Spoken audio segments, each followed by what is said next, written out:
Once upon a time, in a land not so far away, a terrible contagious disease broke out. Many things about this disease were inexplicable. Many people became severely ill and many died, and the people were scared.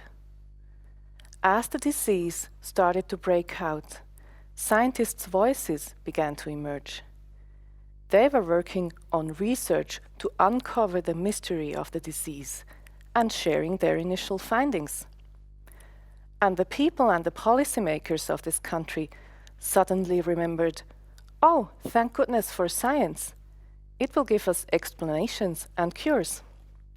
So they paid a lot of attention to science, but that also came with very high expectations. The scientists worked hard, and in collaboration with other scientists, many of whom were in other affected countries, they were able to provide explanations about the inner workings of the disease. But importantly, they also developed partial cures and protective measures. And they did all of that very quickly and under high pressure. The people listened and watched carefully. But after a while, people got weary of the endless, never-ending emergency situation. Some felt that the measures to protect them from falling ill were just as bad as the illness itself, and they looked for someone to blame. Some people got confused about the line between fact and opinion, and between science and politics, and about the difference between the bearer of the bad news and the bad news itself. The scientists, like everyone else with high visibility in this country, got caught in the crossfire from all sides. The people yelled, "You were wrong several times. You promised us the truth. How can we still trust you?" And the scientists countered, "Stop misunderstanding us, you ignorant, ungrateful people. Can't you see that we have been working day and night to uncover the facts, and that we have been sharing every step along this way with you?" But what happened next? I can't tell you yet, because, as you know, we're still in the midst of this fairy tale. But unlike most fairy tales, we can already learn a few things from this one, even though it's not finished yet. This past year with COVID-19 pandemic has demonstrated that those who are most visible are also the most vulnerable. In this case, that's often researchers. It has taught us that the higher the expectations, the lower you can fall, that the more urgent the situation, the more unforgiving people are. It has also shown us the importance of dialogue as equals. This past year has thrust a spotlight on the dynamics between the greater public, politics, and research, and thus on the importance of successfully communicating scientific finding to a large heterogeneous lay audience. And that is exactly why we're here today.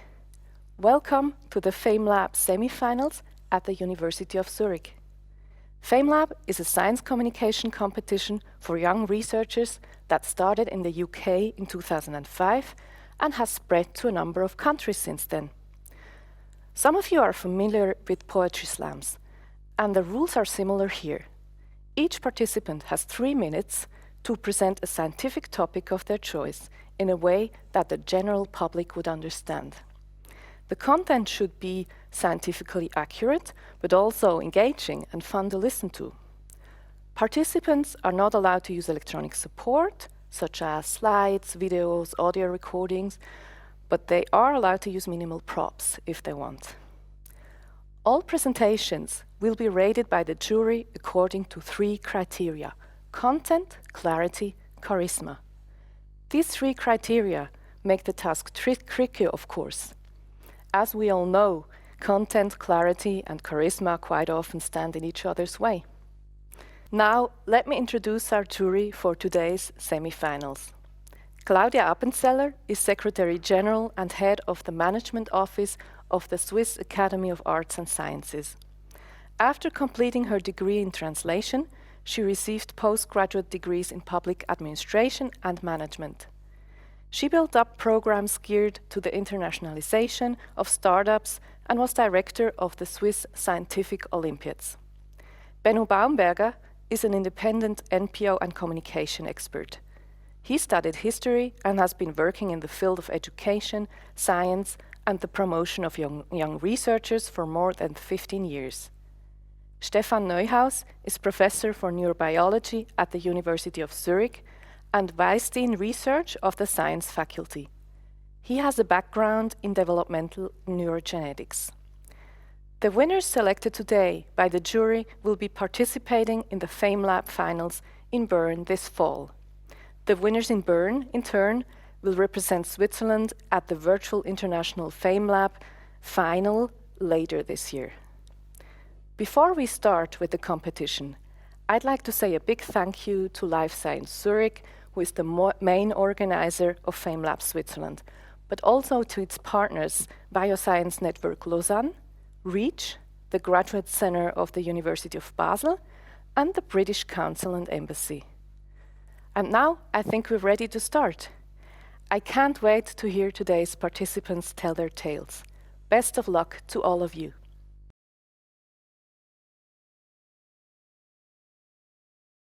Do you know the coldest place on Earth? It's the Antarctica. With minus 89.2 degrees, it's really cold, brr.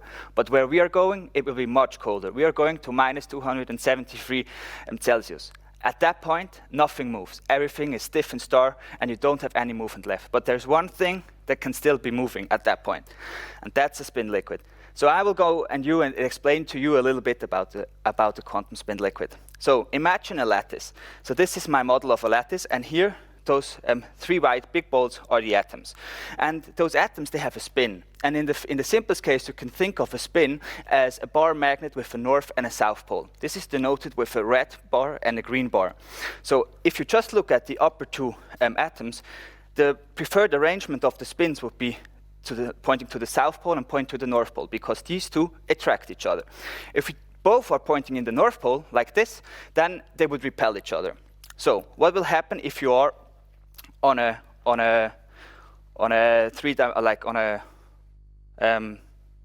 three-cornered lattice where you have three atoms? Then you have three spins.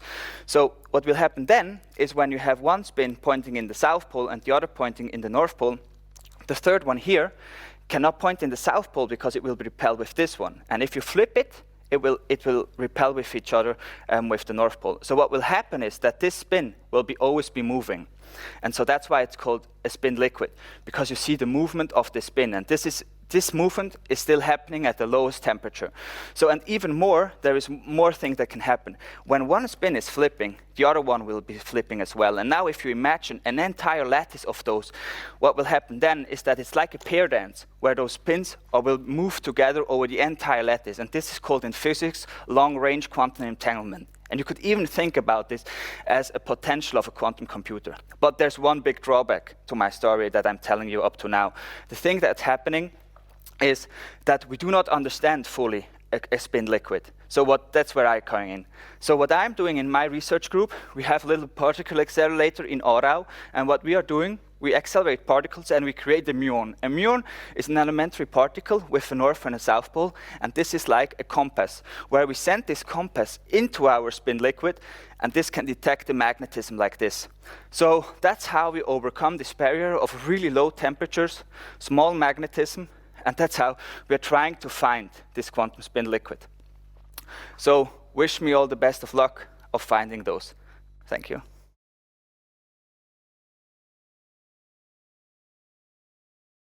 I'm sure you have seen very nice images done by scanning tunneling microscope or atomic force microscope.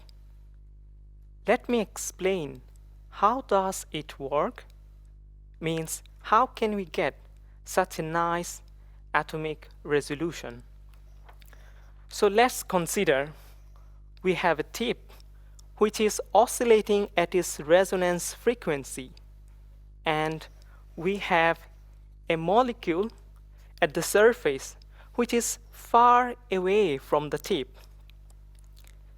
Now if you approach this tip towards to the surface, you will have a large van der Waals force. That means a long-range van der Waals force, which is attractive, is acting on your tip. So now, if you scan here, you will have only van der Waals force. But this will not give you such a nice contrast as in the image. So what you will do is you pick up a CO, a carbon monoxide molecule at the apex of the tip.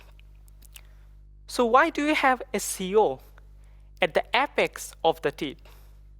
First of all, we want to have a sharp tip to interact with the atoms or molecules at the surface. Secondly, we want to have a non-reactive tip so that it can push the molecule at the surface.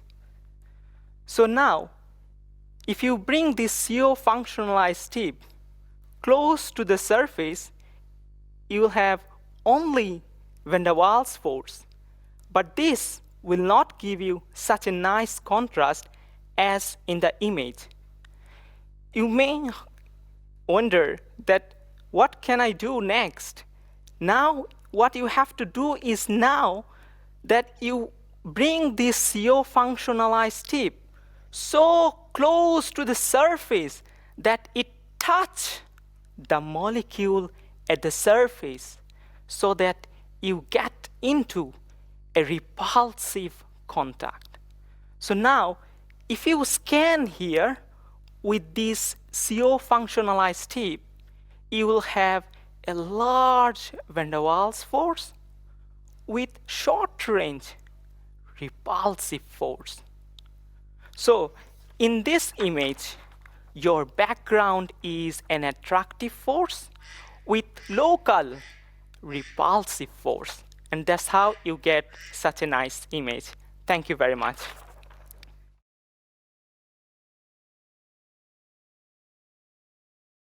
I think it's safe to say that we as humans are visual beings. And trying to find some inspiration of how I could introduce my topic today, I clicked on Google Images and typed in infections. Now there were some really horrifying images coming up, but don't worry, I'm not going to show any of those to you.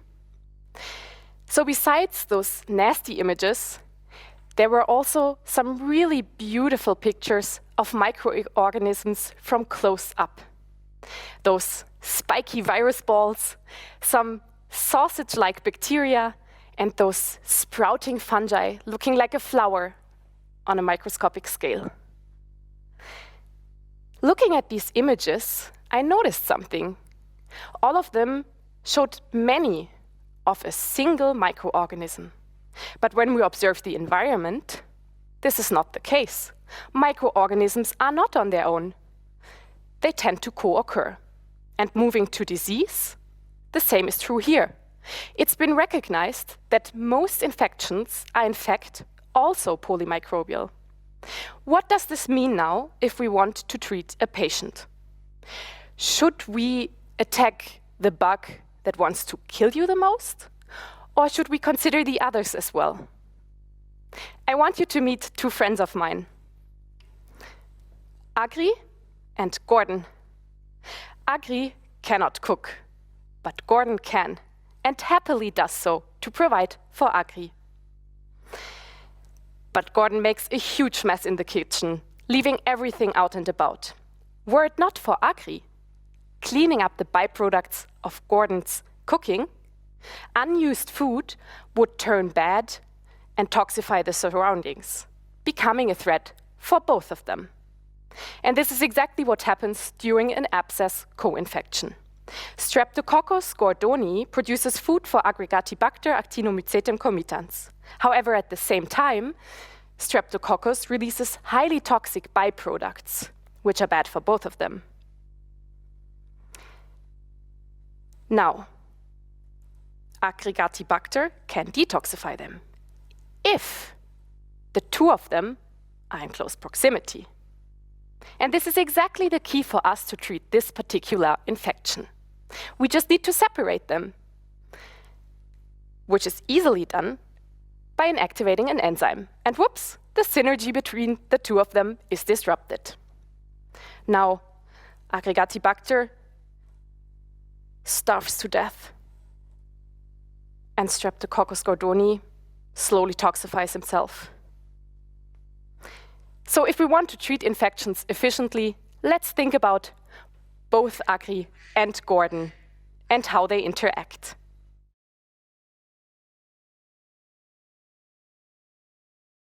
Sorry, are you sure this is FameLab? Because I always thought it's FameLab. Well, I'm gonna talk about cows anyway. The Swiss love their mountains and their cows in the mountains. Over centuries, the cows foraged in the mountains, and they were not picky. They foraged grasses and herbs, and sometimes even unattractive plants like bushes. They just foraged without complaining. They were like lady shavers for the Alps. And ladies, you know what this means. Open landscapes, lovely to look at, a pleasure to explore. Not only for humans, but also for plenty of plants and spiders and insects and worms and other creatures that found a home on the flourishing grasslands created by the cows. It worked well over centuries, until humans began to modify their cows. Modern cows are impressive milk or beef machines, but they do no longer fit into the mountains. A cow that must produce 40-liter milk per day is definitely not satisfied with alpine grasslands. And we found that consequently, she becomes picky. Nice grasses? Yes, please. Herbs? Okay. And bushes? No. And ladies, you know what happens if your lady shaver strikes? Yeah, right. The bushes come back. And we found that under the bushes, all the plants and spiders and insects and worms and other creatures lose their home. If the open landscape disappears, diversity is lost. Luckily, we found some cows that still forage like, well, lady shavers. Unfortunately, they are Scottish. You know Scottish Highland cattle? The ones with the long hair and the even longer horns? Yeah, I see, you got it. The undemanding breeds like these Scottish Highland cattle are an important element to save mountain ecosystems because they are not picky and they forage the bushes. And if they keep open the landscape, the Swiss can continue to love their mountains and their cows, even if they are Scottish.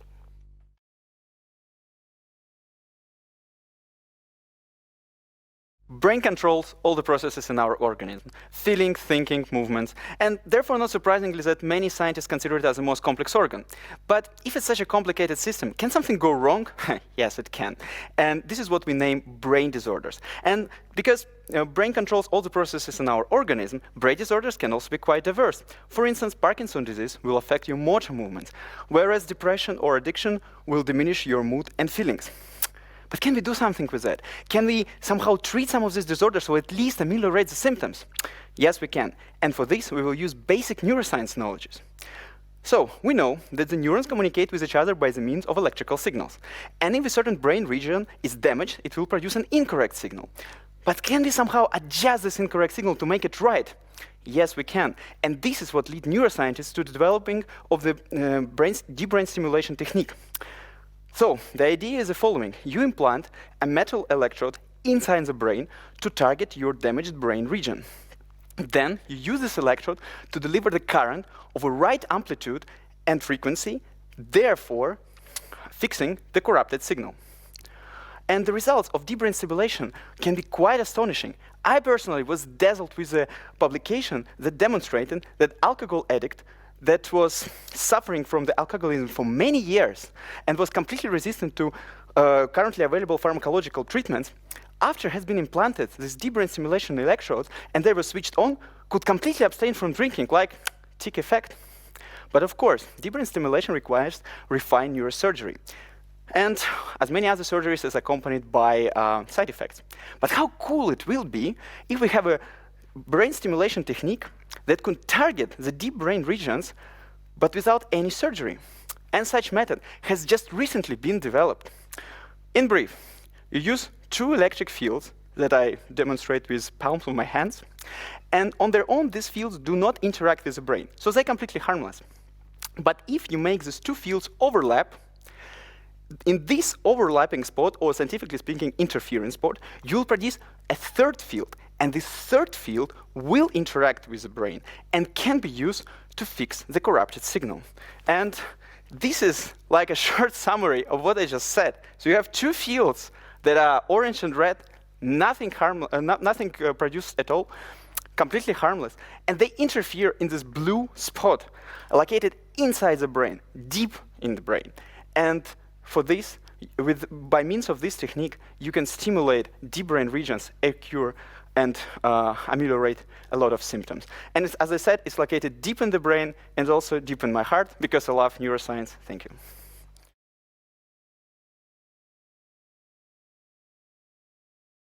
Bilinguals are smarter than monolinguals. At least this is what studies have told us.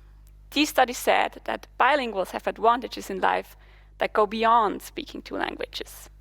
They said that bilinguals, among other things, have increased cognitive control. They have more of this very specific set of mental abilities that let us focus our attention to what is important, guide us to what is important, and inhibits behavior that is less important. Cognitive control abilities are crucial for your everyday life and your academic life. People with increased cognitive control reach a higher level of education, they have better jobs, and they less often end up in jail. But why should bilinguals have increased cognitive control? Well, let me introduce you to Pierre. Pierre is French. He enjoys cooking, movies with subtitles, and long walks on the beach. Now, if you were intrigued by his remarkable profile, swiped right and texted him, then the areas in his brain that are responsible for processing language would be activated. Now, if Pierre was bilingual, not only his French language system, but also the language system of his second language would be activated. What a mess. And all this only because you said hi.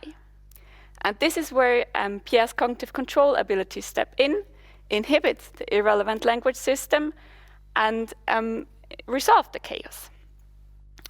So this is why it is assumed that bilinguals have increased cognitive control. So they train their cognitive control abilities in their daily lives and actually get smarter by processing language. At least this is what theory said, and theory might be wrong in that case. Because right now there are more studies that do not find this difference between monolinguals and bilinguals in cognitive control tasks than studies that do. And the bilingual advantage in previous studies might have emerged because of other difference between the two groups measured, such as their level of education. So bilinguals might not be smarter than monolinguals after all. But wait, before you go and toss out that Oxford dictionary and stop going to your bilingual Spanish for beginners class, learning languages will still bring value to your life. After all, you will be able to communicate with more people and immerse yourself in new cultures. And if you're still not convinced, it is estimated that bilinguals earn about $128,000 more over their work life than monolinguals. So you will at least get rich if you continue going to that Spanish for beginners class.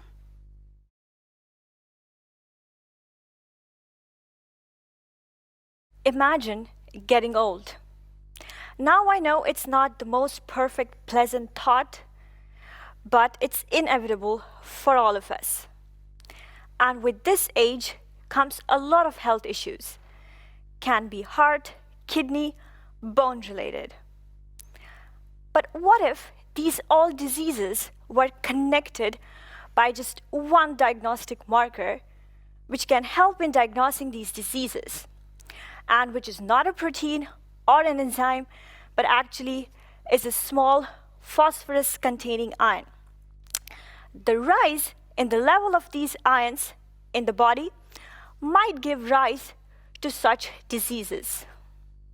This is why it's crucial to monitor and detect these ions in the body. But till date, there is no clinical test present for these ions. That is why I come into the picture. Hello, I'm Prerna, a chemist, and my research focuses on developing strategies and molecules to detect the levels of these ions in the body. But our molecules are not just a diagnostic tool, but actually they have the potential to cure these diseases as well. How? Now imagine a molecule which is shiny when you pass light through it. We call it the signaling unit. But as soon as it comes in contact with another non-shiny molecule, it makes a very special bond, but loses its shining properties. And this special bond can only be broken by this particular ion, which is phosphorus-containing ion. Now imagine this goes into your bloodstream looking for its perfect match, as we all do at a certain point in our life. And this swipes left to all the present ions in the blood, but only swipes right to this particular ion.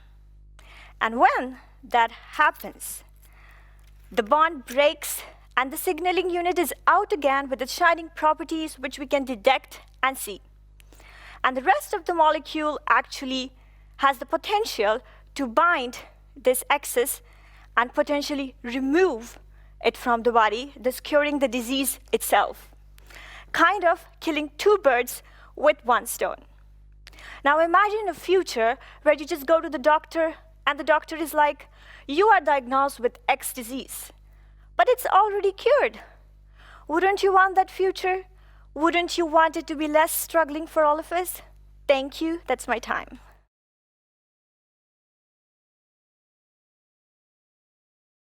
Imagine a beautiful, busy city. Its many inhabitants all working together in peace and harmony. But then, a band of evil monsters comes and invades the city and starts to wreak havoc. But before things can get too out of hand, a team of superheroes comes and saves the day. Now, you all have probably a mental image of some Hollywood superhero in your minds. But you don't actually have to look that far to find an epic fight like this. This is all playing out right inside of your own body. Right at this moment, all the cells in your body are working together in harmony. But as soon as you scrape your elbow, you are getting invaded by bacteria. But luckily for you, you also have your personal team of superheroes to defend you, the immune system. The first immune cells to respond to such an attack are the neutrophils, the Spider-Man of the immune system.